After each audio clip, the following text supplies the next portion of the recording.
वीबी अध्यक्ष प्रकाश अंबेडकर ने एक बड़ी घोषणा कर दी है कि वो महाविकास आघाड़ी से अलग चुनाव लड़ेंगे।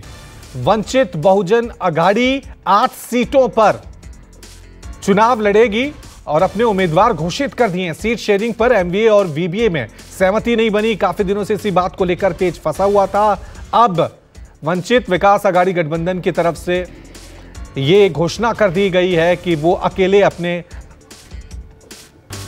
तो एक के बाद एक उम्मीदवारों के नाम की घोषणा हो रही है। चाहे हम बिहार की बात करें, चाहे हम महाराष्ट्र के सियासत की बात करें, हर तरफ उम्मीदवारों के नाम को ऐलान हो रहा है। ये बड़ी खबर, इससे पहले हमने आपको बिहार की बताई, महाराष्ट्र से आपको खबर बता चुके हैं कि किस तरह से एमवीए से अलग चुनाव लड़ेगी वंचित बहुजन गठबंधन जो है वो उन्होंने फैसला कर दिया है प्रकाश अंबेडकर की तरफ से कि हम महाराष्ट्र में 8 सीटों पर अपने दम पर चुनाव लड़ेंगे। दूसरी तरफ शिवसेना उद्धव ठाकरे गुट की तरफ से भी घोषणा कर दी गई है जिसमें उन्होंने साफ कर दिया है कि वो 22 सीटों पर चुनाव लड़ने वाले हैं। सीधा रुख करते हैं मेरे सहयोगी इंद्रजीत का। इंद्रजीत, एक तरफ आप खुद कह रहे हैं कि अभी कांग्रेस और एनसीपी शिवसेना उद्धव ठाकरे गुट की जो ऐलान किया गया 17 सीटों की घोषणा को लेकर उससे नाराज दिख रहे हैं। अब दूसरी तरफ एक और सहयोगी जो महाविकास आघाड़ी के सहयोगी बनने जा रहे थे वो इन तमाम चीजों को लेकर अपनी नाराजगी अब खुलकर बता रहे हैं कि भैया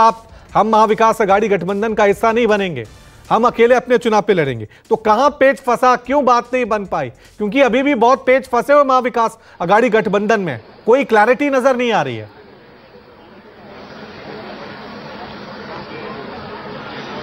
जी बिल्कुल, अगर प्रकाश अंबेडकर की वंचित बहुजन आघाड़ी की बात करें तो वो 7 सीट मांग रही थी, 6 से 7 सीट मांग रही थी, जबकि आखिरी जो ऑफर था, पहले 4 सीटों का ऑफर महाविकास आघाड़ी की तरफ से दिया गया था, लेकिन जो आखिरी ऑफर दिया गया था वो 5 सीटों का दिया गया था। लेकिन 5 सीट के ऑफर में प्रकाश अंबेडकर नहीं माने और प्रकाश अंबेडकर ने आज अकेले चलने का जो रास्ता है वो अख्तियार कर लिया और 8 सीटों पर अपने उम्मीदवारों की घोषणा कर दी। हालांकि जो नागपुर की सीट है जहां से बीजेपी से नितिन गडकरी लड़ रहे हैं, वहां पर वो कांग्रेस के जो उम्मीदवार है उसका समर्थन करेंगे, कुछ जगहों पर कांग्रेस को सपोर्ट करेंगे प्रकाश अंबेडकर, ऐसा उनका कहना है। क्योंकि प्रकाश अंबेडकर ने पहले जो कांग्रेस के अध्यक्ष मल्लिकार्जुन खड़गे उनको लेटर लिखा था कि हम आपके साथ फ्रेंडली फाइट करना चाहते हैं, हम 7 सीटों पर आपको स्ट्रैटेजिक सपोर्ट करना चाहते हैं, 7 सीटें वो कौन सी होगी आप बताइए। लेकिन अगर इस तरह का सपोर्ट कांग्रेस लेती है तो इंडिया गठबंधन में भी निश्चित तौर पर मुश्किल खड़ी हो सकती है। इंडिया गठबंधन के जो दूसरे घटक दल हैं वो इससे नाराज होंगे, ये देखना होगा। लेकिन अब ये तय हो गया है कि प्रकाश अंबेडकर ने अलग रास्ता अपना लिया है और अब उनकी पार्टी अलग से चुनाव लड़ेगी। अगर पिछले चुनाव की बात करें तो 8 से 10 सीटों पर प्रकाश अंबेडकर की पार्टी ने महाविकास आघाड़ी को नुकसान पहुंचाया था। लेकिन अब महाविकास आघाड़ी के जो नेता हैं, खासतौर पर एनसीपी शरद गुट के नेताओं से हमारी जो बात हुई है, उनका कहना है कि इस बार उनका उतना असर नहीं होगा और हम लोग पहले से भी उनको सपोर्ट करने की कोशिश कर रहे थे, लेकिन ये उनकी तो हर मांगे मान रहे थे। लेकिन कहीं ना कहीं ये तो चुनावी नतीजे ही बताएंगे कि यहां पर वीबीए की तरफ से गठबंधन नहीं किया गया, अकेले चुनाव लड़ने का फैसला जो किया गया है उससे किसको कितना नुकसान, किसको कितना फायदा होगा। शुक्रिया इंद्रजीत तमाम जानकारी के लिए।